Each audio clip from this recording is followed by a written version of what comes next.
Chapter 9 Enlightenment of Mohasura. Om Shri Ganeshaya Namaha. Ravi continued the narration of the legend. The mighty Mahodara was filled with rage. He armed himself with his axe and other weapons. He mounted his Mushaka, accompanied by Devas and Rishis, and advanced to the town of Mohasura to kill him. The mighty Mohasura was seated in his assembly with Daitya's leaders. Narada arrived unexpectedly. Devarishi Narada was singing. Seeing the Devarishi, Mohasura and all Daityas bowed. They offered a seat to Narada and performed the puja formalities. Then Mohasura humbly asked, "O Muni, you are all pervading. Please share if you have seen anything unusual." Heeding to the request of the Daitya, delighted, Narada narrated a pious tale which was like poison for Daityas. Narada said, "O illustrious Mohasura, listen to a tale which is in your welfare. I was amazed at what I saw. Listen attentively. O Lord of Daityas, Devas and Munis living in the forest have invoked Mahodara for your destruction. Hence, the Deva Mahodara riding on his Mushaka is on his way to kill you. O Asura, he is presently at a distance of 10 yojana from you." Saying this, Narada maintained silence. However, the Daitya king panicked in fear. Regaining his composure, Asura Moha asked Narada with a heavy heart. Mohasura asked, "O Narada, how can the leader of Devas harm me? Listen, I cannot die. I cannot be killed by anyone who has a name and form. If this Mahodara whom you have mentioned has a name and form, I shall kill him. There is no cause for worry." Narada Muni thoughtfully replied to an arrogant Mohasura. He said, "O Mohasura, Lord of Daityas, listen attentively to my benevolent advice. Mahodara is neither a Deva nor a Rakshasa nor a human being. He is the one described by Vedas as the Supreme Brahma, who is devoid of name and form. He is the same Purna Brahma who has assumed a name and form and manifested as Mahodara. When he becomes wrathful, he will definitely kill you. Therefore, it is advisable that you surrender to him to be saved." The Daitya king was perplexed. He said, "I am confused. So, O knower of yoga, Narada, please clarify. You mentioned that Mahodara is devoid of name and form. How has he assumed a name and form and incarnated? It is said that the incorporeal Brahma assumes an incarnated form and mingles with all. There is no doubt about it. But Brahma is Nirguna, without attributes, so he is bereft of infatuations caused by illusory emotions of self and other. He must be impartial to Devas, Daityas, and other different forms. But Mahodara has exhibited conclusive bias towards Devas and is trying to protect and nurture them. He plans to kill Daityas.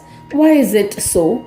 O Brahmin, O Lord Yogendra, what you say does not seem to reflect the truth. So please clarify my doubts. Please give me some more information about this Mahodara. What is his divine form? What is his inherent nature? Whose son is he? What are his feats? Where does he reside? If he is the form of Brahma, then which forms of Brahma does he represent? O compassionate one, please outline these details."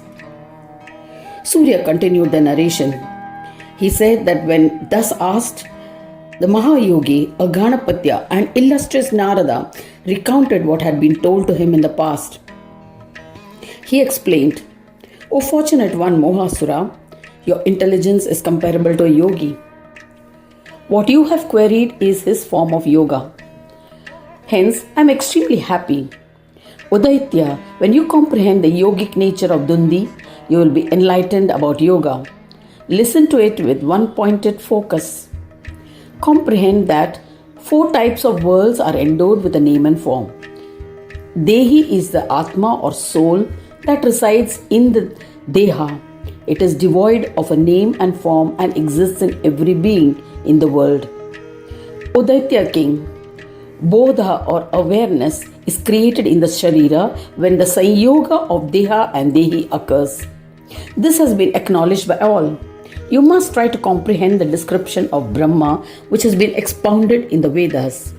This Brahma is always referred by name, form, and other aspects. Yet this Brahma is always devoid of name, form, and other aspects. This absolute Brahma, Purna Brahma, is referred to as Yoga. O eminent Daitya, understand that Mahodara is the same Brahma. Bhoga, which are created from the union of Sharira and Atma, are different for each body. Mahodara resides within the interior of all and enjoys these pleasures. If one focuses on the external objects and does not provide bhoga in the belly, then Jiva will soon die.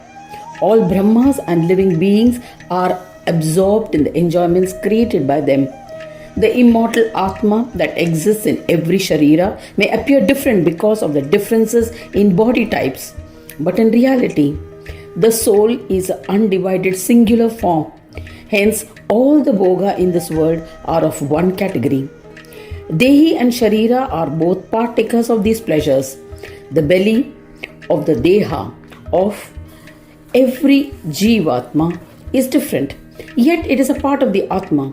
You must comprehend this by practice of yoga.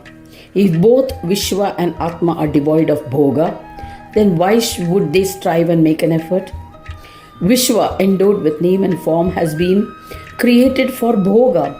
Dehi or Atma, which is devoid of a name and form, has also been created for pleasures. If the desire for bhoga does not exist, then what is the popular purpose of this duality? O Daitya king, comprehend that. The duality of Vishwa and Atma are created for the purpose of bhoga. Gananayaka resides in Vishwa and in Atma. Hence, he is addressed as Mahodara. So to say, all Vishwas and Atmas are contained in his Udara, the belly, is the Maha Udara. O Daitya king, Jatara is a concise reference to this duality. Jatara digests food and Ganaraja takes these enjoyments. Hence, Jatara is the bestower of pleasures or bhoga and the receiver of bhoga also. O intellectual one, they both derive happiness from each other. You must deliberate on this so that you can comprehend that he is the one, devoid of name and form. He especially resides in the belly, the interior of all. Hence, Vedas have referred to him as Mahodara. The entire universe is his Deha, and his head is Atma of the universe. The union or Sanyoga of both is referred to as Ganesha. He is the same Gajanana. Everything that exists is created from him. It is into him that all is absorbed in the end. O Daitya king, he is referred to as a form of an elephant. He is Gajarupa. He has assumed this form to impart knowledge of Vishwa and Atma. He has assumed the form of Mahodara as a result of enlightened people's austerities and penance. O Daitya king, comprehend that he does not possess an inherent Deha like others. He has accepted an embodied form willingly to experience the pleasures and liberation. This Ganadhyaksha, Gananayaka, can be attained by Swasamvedya Yoga. Comprehend that his physical body is like a town representing the entire Vishwa. Different types of siddhis, powers of successes, create delusions. People become deluded because of siddhi. Buddhi is the bearer of these false perceptions. Buddhi is especially referred to as Chitta. Chitta is of 5 types.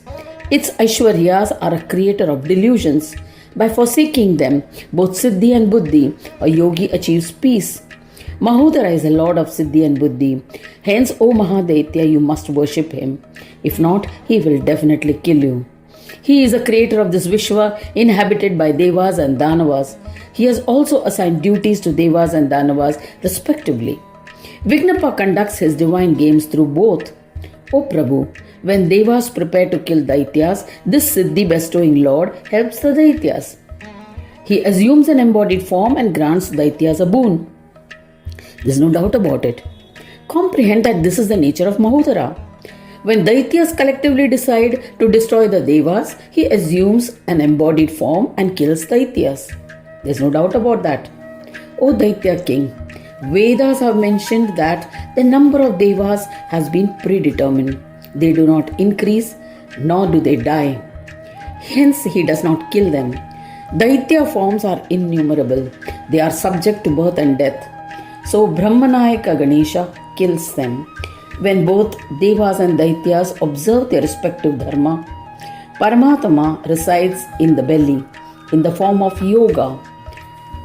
Devraj Narada said to Mohasura, I have told you everything. Jagat, this Jagat world comprising of Jivas and Brahmas, Shakti, Sura, Vaishnava and Shaiva are his Amsha. So if you wish to live and desire Bhoga and Moksha, then you must surrender to him. After advising thus, the compassionate Narada disappeared, immersed in playing the veena and chanting the Lord Ganesha's name. Thus ends the 9th chapter titled Enlightenment of Mohasura. In the 3rd Khanda of the Purana Upanishad, Shriman Mudgal Puran, describing the legends of Mahodara, dedicated to Sri Gajanana. End of chapter 9.